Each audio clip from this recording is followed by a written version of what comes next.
Hi friends, ഇന്ന് ഞാൻ നിങ്ങളായിട്ട് ഷെയർ ചെയ്യുന്നത് നല്ല ടേസ്റ്റി ആയിട്ടുള്ള ഒരു തേനടയുടെ റെസിപ്പിയാണ് കേട്ടോ. ഇത് കുറച്ച് ദിവസം നമുക്ക് കേടാകാതെ വെക്കാനൊക്കെ പറ്റുന്ന നല്ലൊരു പലഹാരമാണ്. അപ്പോൾ റെസിപ്പിയിലോട്ട് പോകുന്നതിന് മുമ്പായിട്ട് എനിക്കൊരു കാര്യം പറയാനുണ്ട് കേട്ടോ. ഒരു സ്ഥിരം വ്യൂവറായിട്ടുള്ള റൈഹാനത്ത് റഷീദ് എന്നുള്ളവർ എൻ്റെ പേര് അതുപോലെ എൻ്റെ ഫാമിലിനെ കുറിച്ചൊക്കെ ചോദിച്ചിട്ടുണ്ടായിരുന്നു. അപ്പോൾ അത് കമൻറ്റ് ബോക്സിൽ എഴുതുകയാണെങ്കിൽ ഒരുപാട് എഴുതണമെന്ന് വിചാരിച്ചിട്ട് ഞാൻ പറഞ്ഞിട്ടുണ്ടായിരുന്നില്ല കേട്ടോ. അപ്പോൾ ഞാൻ ഈ ഒരു വീഡിയോയിൽ അതിനെക്കുറിച്ചും കൂടെ പറയുകയാണ്. അപ്പോൾ എൻ്റെ പേര് എന്ന് പറഞ്ഞാൽ ഫൗസിയ. എനിക്ക് 4 മക്കളാണ്, 4 പെൺകുട്ടികളാണ്.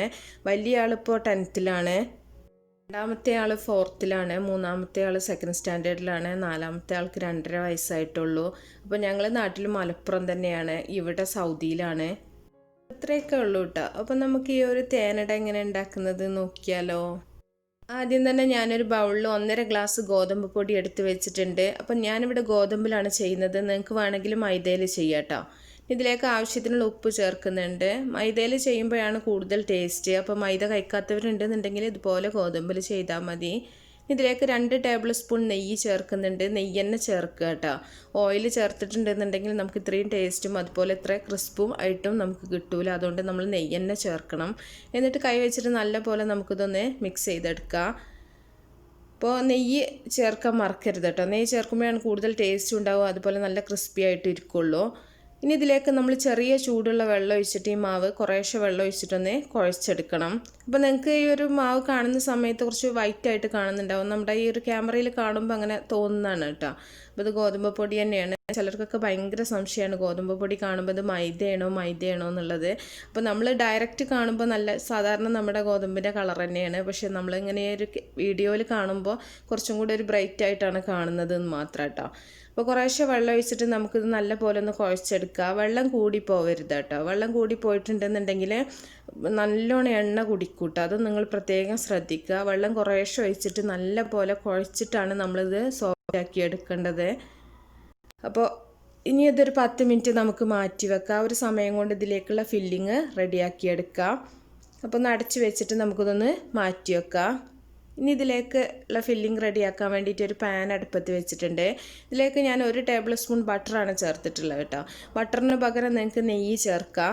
ഓയിലിൽ ചെയ്തിട്ടുണ്ടെന്നുണ്ടെങ്കിൽ ടേസ്റ്റ് ഉണ്ടാവില്ല. ഇനി ഇതിലേക്ക് ഞാനൊരു 2 പിടി തേങ്ങ ചിരകിയത് ഇട്ട് കൊടുക്കുന്നുണ്ട്. അതുപോലെ തന്നെ അതേ അളവ് തന്നെ കുറച്ച് റവയും കൂടെ ചേർത്ത് കൊടുക്കുന്നുണ്ട്. ഇനി ഇത് രണ്ടും നല്ല പോലെ കരിയാണ്ട് നമുക്കിതൊന്ന് വറുത്തെടുക്കണം. അപ്പോൾ നെയ്യോ ബട്ടറൊക്കെ നിങ്ങൾക്ക് കൂടുതൽ വേണമെന്നുണ്ടെങ്കിൽ കൂടുതലായിട്ട് ചേർക്കുക. കൂടുതൽ ചേർക്കുകയാണെന്നുണ്ടെങ്കിൽ നല്ല ടേസ്റ്റ് ഉണ്ടാവും. പക്ഷേ നമ്മൾ കഴിക്കുമ്പോൾ നമുക്ക് ഒരുപാടൊക്കെ നെയ്യ് ബട്ടറൊക്കെ ഉണ്ടെന്നുണ്ടെങ്കിൽ കഴിക്കാൻ കുറച്ചൊരു പേടിയാണല്ലേ. അതുകൊണ്ട് തന്നെ ഞാൻ വളരെ കുറച്ചിട്ടാണ് ചേർത്തിട്ടുള്ളത്. പക്ഷേ ടേസ്റ്റ് വേണമെന്നുണ്ടെങ്കിൽ കൂടുതലായിട്ട് ചേർക്കാം കേട്ടോ. ഇനി നമ്മൾ തീ ഒരിക്കലും കൂട്ടി വെക്കരുത്. തേങ്ങയാണെങ്കിലും റവയാണെങ്കിലും പെട്ടെന്ന് തന്നെ കരിയും. അപ്പോൾ ചെറിയ തീയിലിട്ടിട്ട് നല്ല പോലെ ഇളക്കി കൊടുത്തിട്ട് വേണം നമ്മളിത് മൂപ്പിച്ചെടുക്കാനായിട്ട്. അപ്പോൾ നന്നായിട്ട് നെയ്യിൽ മൂത്ത ഒരു സ്മെല്ല് വരും. അതുപോലെ ചെറുതായിട്ട് കളറൊന്ന് ചേഞ്ച് ആവും വേണം. നല്ല പോലെ നമ്മൾ ഇളക്കി മിക്സ് ചെയ്യുന്ന സമയത്ത് തന്നെ ഒരു സൗണ്ട് ഉണ്ടാവും കേട്ടോ. അങ്ങനെ വറവായിട്ടുള്ള ആ ഒരു നല്ല കിലുങ്ങണ ഒരു സൗണ്ട് വരും. ആ ഒരു സമയത്ത് മാത്രം നിങ്ങൾ തീ ഓഫ് ചെയ്താൽ മതി. നല്ല വറവായിട്ടുണ്ടെന്നുണ്ടെങ്കിൽ മാത്രമേ കുറച്ച് ദിവസത്തെ കേടാകാണ്ടിരിക്കുള്ളൂ കേട്ടോ. ഇല്ലയെന്നുണ്ടെങ്കിൽ തേങ്ങ ഉള്ളത് കാരണം തന്നെ പെട്ടെന്ന് കേടായി പോവും. അപ്പോൾ വറവായിട്ടുണ്ട്, ഇപ്പോൾ കളറൊക്കെ മാറിയിട്ടുണ്ട്, നന്നായിട്ട് നല്ലൊരു സ്മെല്ലൊക്കെ വരുന്നുണ്ട്. ഇനി നമ്മൾ തീ ഓഫ് ചെയ്തിട്ട് പാനിൽ ആ ചൂട് പോകുന്ന ഒരു കുറച്ച് സമയം കൂടി നമ്മളൊന്ന് ഇളക്കി കൊടുക്കണം. പാനിൻ്റെ ആ ഒരു ചൂട് കാരണം തന്നെ ചിലപ്പോൾ കരിയാൻ സാധ്യത ഉണ്ട് കേട്ടോ. ഇനി ഇത് കുറച്ചൊന്ന് ചൂടാറിയതിന് ശേഷം നമുക്കിതിലേക്ക് പഞ്ചസാര ചേർത്ത് കൊടുക്കുക. നല്ല ചൂടോട് കൂടി പഞ്ചസാര ചേർക്കരുത്. പഞ്ചസാര നിങ്ങളുടെ മധുരത്തിനനുസരിച്ചിട്ട് വേണം നിങ്ങൾ ചേർക്കാനായിട്ട്. ഇതിലേക്ക് ഒരു 1/2 ടീസ്പൂൺ ഏലക്കാപ്പൊടിയും കൂടെ ചേർത്ത് കൊടുക്കുക. ഏലക്കാപ്പൊടി 1/2 ടീസ്പൂൺ അങ്ങനെയല്ല കേട്ടോ, നിങ്ങൾക്ക് നിങ്ങളുടെ ആ ഒരു ടേസ്റ്റിനനുസരിച്ചിട്ട് നിങ്ങൾക്ക് ചേർത്ത് കൊടുക്കുക. പഞ്ചസാര നമ്മൾ നല്ല ചൂടിൽ ചേർത്തിട്ടുണ്ടെന്നുണ്ടെങ്കിൽ പഞ്ചസാര മെൽറ്റാവും. അപ്പോൾ ഇത് ആകെയായിട്ട് കട്ടയായി പോകും കേട്ടോ. അതുകൊണ്ടാണ് പഞ്ചസാര നമ്മൾ റവയും തേങ്ങയും കുറച്ച് ചൂടാറിയതിന് ശേഷം മാത്രം പഞ്ചസാര ചേർത്തിട്ട് ഏലക്കാപ്പൊടിയും കൂടെ ചേർത്തിട്ട് നല്ലപോലെ മിക്സ് ചെയ്ത് മാറ്റി വെക്കുക. ഈ ഒരു സമയം കൊണ്ട് നമ്മുടെ മാവ് നന്നായിട്ട് ആയിട്ടുണ്ട്. ഇനി നമുക്കിതൊന്ന് ചെറിയ ഉരുളകളാക്കിയിട്ടൊന്ന് മുറിച്ചെടുക്കാം. അപ്പോൾ ചെറുതോ വലുതോ അങ്ങനെ നിങ്ങളുടെ ഇഷ്ടം പോലെ ചെയ്യുക കേട്ടോ. ഞാനിപ്പോൾ ഒരുപാട് അങ്ങോട്ട് ചെറുതല്ല, ഒരുപാട് ചെറുതാണെങ്കിൽ കുറച്ചും കൂടെ കാണാൻ നല്ല ഭംഗിയുണ്ടാവും. കോഴിയടക്ക ആ ഒരു ഷേപ്പിലാക്കിയിട്ട് നിങ്ങൾക്ക് എടുക്കുക. അപ്പോൾ അതൊക്കെ ഓരോരുത്തരും ഇഷ്ടം പോലെ ചെയ്യുക കേട്ടോ. അപ്പോൾ നമ്മുടെ ഫില്ലിംഗ് കൂടെ ചൂടാറാൻ വേണ്ടിയിട്ട് ഞാനൊരു പാത്രത്തിലേക്ക് മാറ്റി വെച്ചിട്ടുണ്ട്. ഇനി നമുക്ക് ഈ ഓരോ ഉരുളകൾ എടുത്തിട്ടൊന്ന് ഞാനൊരു ചപ്പാത്തി പ്രസ്സിൽ വെച്ചിട്ടൊന്ന് പ്രസ് ചെയ്തെടുക്കുന്നുണ്ട്. ഇല്ലയെന്നുണ്ടെങ്കിൽ വലിയൊരു പലകയിലൊക്കെ പരത്തിയിട്ട് നിങ്ങൾക്ക് എന്തെങ്കിലും ഒരു ഗ്ലാസ്സോ കപ്പോ വെച്ചിട്ടൊന്ന് റൗണ്ടായിട്ട് കട്ട് ചെയ്തെടുത്താൽ മതി. അങ്ങനെ ആകുമ്പോൾ ചെറുതായിട്ടുള്ള ചെറിയ ചെറിയ പൂരി ഷേപ്പിലായിട്ട് കിട്ടും കേട്ടോ. അങ്ങനെ അതാണ് ഈസി എന്നുണ്ടെങ്കിൽ അങ്ങനെ ചെയ്താൽ മതി. എനിക്കിതാണ് കുറച്ചും കൂടെ എളുപ്പം കേട്ടോ. ഇനി നമുക്ക് ഓരോന്നായിട്ട് എടുത്തിട്ട് നമ്മൾ നേരത്തെ ഉണ്ടാക്കി വെച്ചിട്ടുള്ള റവയുടെ തേങ്ങയുടെ ആ ഒരു മിക്സ് ഇതിൻ്റെ ഉള്ളിലേക്ക് വെച്ച് കൊടുക്കുക. എന്നിട്ട് നമ്മളിത് ഒട്ടിച്ചെടുക്കുകയാണ് ചെയ്യുന്നത്. അപ്പോൾ ഇതിന് പകരം നിങ്ങൾക്ക് ഇങ്ങനെ സ്വീറ്റ് ഇഷ്ടമില്ല എന്നുള്ളവരാണെന്നുണ്ടെങ്കിൽ ബീഫോ ചിക്കനോ ഒക്കെ മസാല ഉണ്ടാക്കിയിട്ട് ഇതുപോലെ നിങ്ങൾക്ക് ചെയ്യാൻ പറ്റും. അപ്പോൾ കോഴിയുടെ ഒക്കെ ഭയങ്കര ഫേമസ് ആണല്ലോ. അപ്പോൾ അതിലേറെ സ്വീറ്റായിട്ട് ഉണ്ടാക്കുമ്പോൾ കുട്ടികൾക്കായാലും നമുക്കായാലും ചിലർക്ക് ഭയങ്കര ഇഷ്ടമാവും. അപ്പോൾ എളുപ്പമാണ്. ചിക്കനും ബീഫൊന്നും ഇല്ലാത്ത സമയത്ത് നമുക്ക് ചെയ്യാൻ പറ്റും.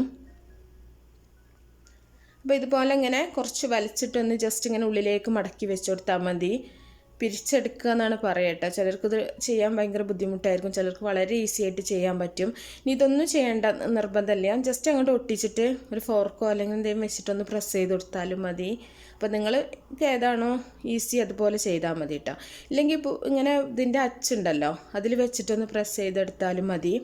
അപ്പോൾ നമ്മൾ ഇതുപോലെ ഇങ്ങനെ ജസ്റ്റ് ഒന്ന് അങ്ങോട്ട് വലിച്ചിട്ട് ഇതിൻ്റെ ഉള്ളിലേക്ക് അങ്ങനെ ഫോൾഡ് ചെയ്ത് കൊടുത്താൽ മതി. ഇങ്ങനെ ചെയ്യാൻ വളരെ എളുപ്പമാട്ടോ. കാണുമ്പോൾ നിങ്ങൾക്ക് ബുദ്ധിമുട്ടായിട്ട് തോന്നുന്നുണ്ടെങ്കിലും പക്ഷേ ചെയ്ത് നമ്മൾ ഒന്നൊക്കെ ചെയ്യുകയാണെന്നുണ്ടെങ്കിൽ പിന്നെ ബാക്കിയുള്ളതൊക്കെ ചെയ്യാൻ വളരെ ഈസിയാണ്. അപ്പോൾ ഇത് നമുക്ക് മണ്ടയുടെ ആ ഒരു ടേസ്റ്റ് കിട്ടും കേട്ടോ, ഈ ഒരു ഫില്ലിങ്. അപ്പോൾ മണ്ട കഴിച്ചിട്ടുള്ളവർക്ക് അറിയാൻ പറ്റും. മണ്ട അരിയുടെ ആ ഒരു തരി വെച്ചിട്ടാണ് ചെയ്യുന്നത്. എന്നാലും നമുക്ക് ഈ ഒരു റവ വെച്ചിട്ട് ചെയ്യുമ്പോഴും ഉൾഭാഗത്ത് നല്ല ക്രിസ്പായിട്ട് തന്നെ ആവും ഇരിക്കുക. റവയും തേങ്ങയൊക്കെ നന്നായിട്ട് നമ്മൾ ഫ്രൈ ആക്കിയത് കൊണ്ട് തന്നെ നമ്മൾ ഇത് കഴിക്കുന്ന സമയത്ത് പുറം ഭാഗം ഉൾഭാഗം നന്നായിട്ട് നല്ല മൊരിഞ്ഞിട്ടാവും. അപ്പോൾ നല്ല ടേസ്റ്റാണ് കഴിക്കാൻ കേട്ടോ. അപ്പോൾ ബാക്കിയെല്ലാം നമുക്കിതുപോലെ തന്നെ ചെയ്യാം. ഞാനിത് കുറച്ച് സ്പീഡ് കുറച്ചിട്ടൊന്ന് ജസ്റ്റ് ഒന്ന് കാണിക്കുന്നുണ്ട്. ഇങ്ങനെ നുള്ളി എടുത്തിട്ട് ഉള്ളിലേക്ക് ഇങ്ങനെ മടക്കി വെച്ച് കൊടുത്താൽ മതി. അപ്പോൾ ഇതിന് പിരിയടാന്നൊക്കെ ചിലർ പറയാറുണ്ട് കേട്ടോ, പക്ഷെ അതിൻ്റെ ഫില്ലിങ്ങൊക്കെ വേറെയാണ്. അപ്പോൾ നമ്മളിത് തേനട എന്ന് പറയുന്നത് തന്നെ അത് മധുരമുള്ളതായതുകൊണ്ടാണ്. അപ്പോൾ മധുരമൊക്കെ നിങ്ങളുടെ ഇഷ്ടത്തിനനുസരിച്ചിട്ട് ചേർത്താൽ മതി കേട്ടോ. ഇതിൽ ഉള്ളിൽ കുറച്ച് ജീരകമൊക്കെ വറുത്തിട്ട് ചേർക്കണമെന്നുണ്ടെങ്കിൽ ചെറിയ ജീരകമൊക്കെ വറുത്തിട്ട് വേണമെന്നുണ്ടെങ്കിൽ നിങ്ങൾക്ക് ഇതിൻ്റെ കൂടെ മിക്സ് ചെയ്തെടുക്കാം. അപ്പോൾ അതൊക്കെ നിങ്ങളുടെ ടേസ്റ്റിനനുസരിച്ചിട്ട് ചെയ്യുക. ഇനി ഇത് നമുക്ക് ഓയിലിലോ വെളിച്ചെണ്ണയിലോ ഇതൊന്ന് ഫ്രൈ ആക്കിയെടുക്കാം. അപ്പോൾ വെളിച്ചെണ്ണയിലാണെങ്കിൽ അങ്ങനെ ചെയ്യാം, ഓയിലാണെങ്കിൽ എന്തായാലും കുഴപ്പമില്ല കേട്ടോ. നല്ല ചൂടായിട്ട് നമ്മൾ ഓയിൽ നന്നായിട്ട് ചൂടായതിന് ശേഷം ഒരു മീഡിയം തീയിലേക്ക് ഇട്ടിട്ട് ഫ്രൈ ചെയ്തെടുത്താൽ മതി. ഇല്ലെങ്കിൽ നമുക്ക് നന്നായിട്ട് മൊരിഞ്ഞ് കിട്ടൂല കേട്ടോ. അപ്പോൾ ക്രിസ്പി ആയിട്ടില്ല എന്നുണ്ടെന്നുണ്ടെങ്കിൽ നമുക്ക് ഇത് വെക്കാൻ പറ്റൂല, പെട്ടെന്ന് തന്നെ കേടായി പോകും. നന്നായിട്ട് നല്ല ക്രിസ്പി ആയിട്ടുണ്ടെന്നുണ്ടെങ്കിൽ മാത്രമേ നമുക്ക് ഇതൊരു മാസം വരെ കേടാവാതിരിക്കൂ കേട്ടോ. പിന്നെ നിങ്ങൾ അത് നമ്മൾ പൂരിയായിട്ട് പരത്തിയെടുക്കുന്ന സമയത്ത് ഒരുപാട് കട്ടിയായിട്ട് പരത്തിയെടുക്കരുത്. അങ്ങനെ ആയാലും ക്രിസ്പി ആയി കിട്ടാൻ നല്ല പാടാണ്. അപ്പോൾ നമുക്ക് കനം കുറച്ചിട്ട് പരത്തുകയാണെങ്കിൽ മാത്രമേ നമുക്ക് നല്ല മൊരിഞ്ഞിട്ട് കിട്ടുള്ളൂ കേട്ടോ. അപ്പോൾ നമുക്ക് തിരിച്ചു മറിച്ചൊക്കെ ഇട്ടിട്ട് മീഡിയം ഫ്ലെയിമിലിട്ടിട്ട് നന്നായിട്ട് മൊരിയിച്ചെടുക്കാം. അപ്പോൾ ബാക്കിയുള്ളതും കൂടെ അതുപോലെ ചെയ്യാം. വളരെ ഈസിയാണ് കേട്ടോ. നമ്മൾ കോഴിയുടെ ഉണ്ടാക്കുന്ന അത്രയും ബുദ്ധിമുട്ടൊന്നുമില്ല. അതിന് നമ്മൾ ചിക്കൻ്റെ ബീഫിൻ്റെ ഒക്കെ ഫില്ലിങ് ആദ്യം റെഡിയാക്കണം. ഇത് വളരെ എളുപ്പമല്ലേ, തേങ്ങ ചിരക അത്രയേ ഉള്ളൂ.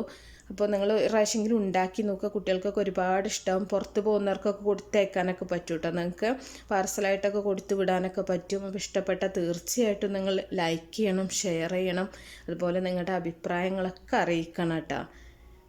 അപ്പോൾ ബാക്കിയൊക്കെ നമ്മൾ ഫ്രൈ ആക്കി എടുത്തിട്ടുണ്ട്.